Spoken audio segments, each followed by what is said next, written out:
O som das imagens. Imagens que passais pela retina, porque não vos fixais. Um podcast de Carlos Magno.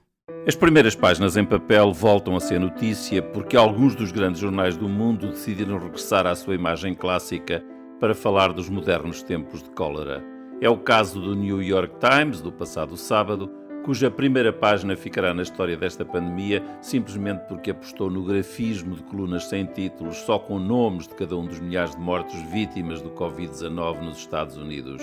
Quase 100 mil mortos, título a toda a largura da primeira página, acrescentando ainda à frase da manchete na mesma linha, uma perda incalculável. Esta palavra incalculável remete subtilmente para o cálculo tradicional que fazemos, para o excesso de números e gráficos com que ilustramos as estatísticas no jornalismo, subidas e descidas. Porque, como dizia Stalin, 100 mortos são uma tragédia, 1 milhão é uma simples estatística. Na prática, assim é, mas citando Camus, vale a pena lembrar que há uma regra não escrita no Código Deontológico que impede os jornalistas de ser cínicos. Mas a lição de jornalismo do New York Times vai mais longe e passa do papel ao digital. Quase toda a gente viu nas redes sociais a primeira página em papel replicada, porque milhões de pessoas em todo o mundo a reproduziram.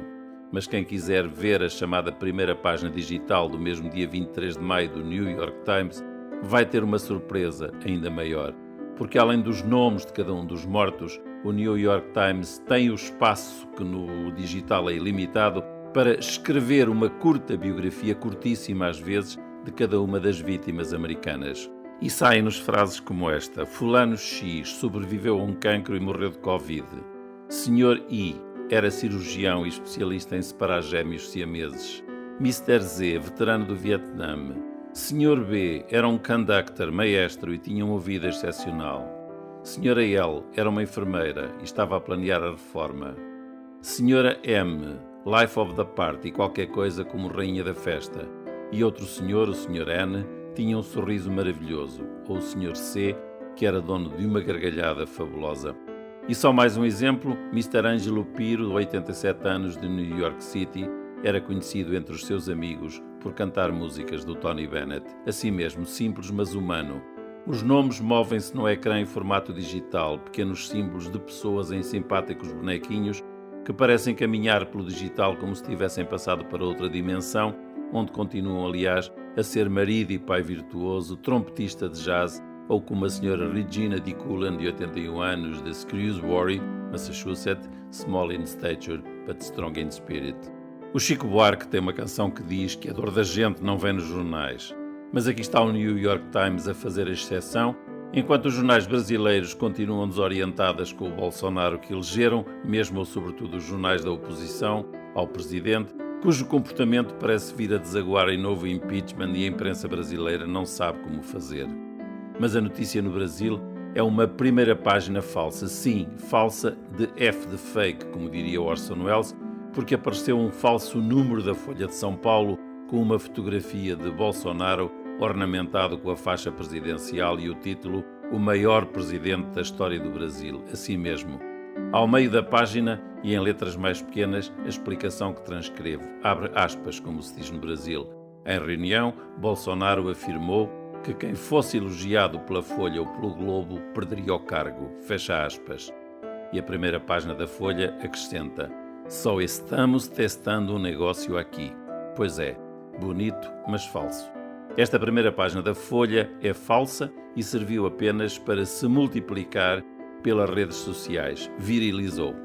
O verdadeiro exemplar da Folha de São Paulo traz uma foto da reunião do governo Bolsonaro com o presidente a gesticular nos seus tiques típicos e a manchete: vídeo registra insultas, ameaças e a intervenção de Bolsonaro na Polícia Federal.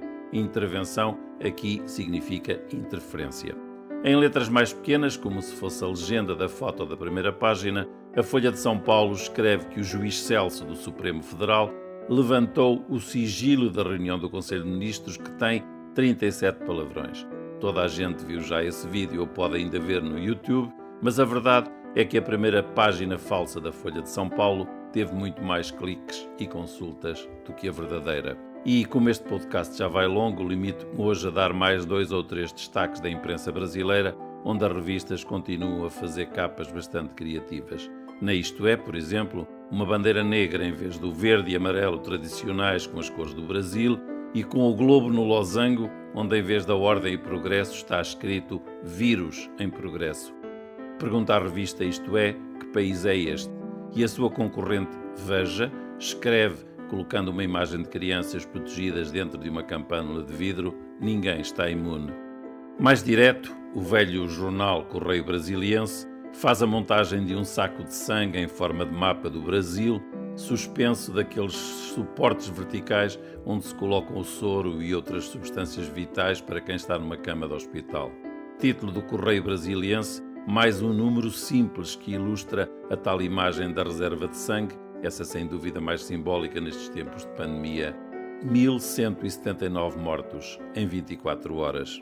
E mesmo para terminar este podcast, não resisto a citar aqui a revista francesa Philosophie, que pergunta na sua capa se preferimos a saúde ou a liberdade.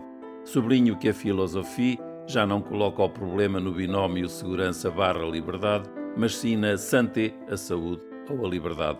As palavras nunca foram neutras e a revista francesa Philosophie faz um apelo para que todos estejamos à altura do momento que vivemos, cidadãos e jornalistas também, naturalmente. O Som das Imagens. Um podcast de Carlos Magno.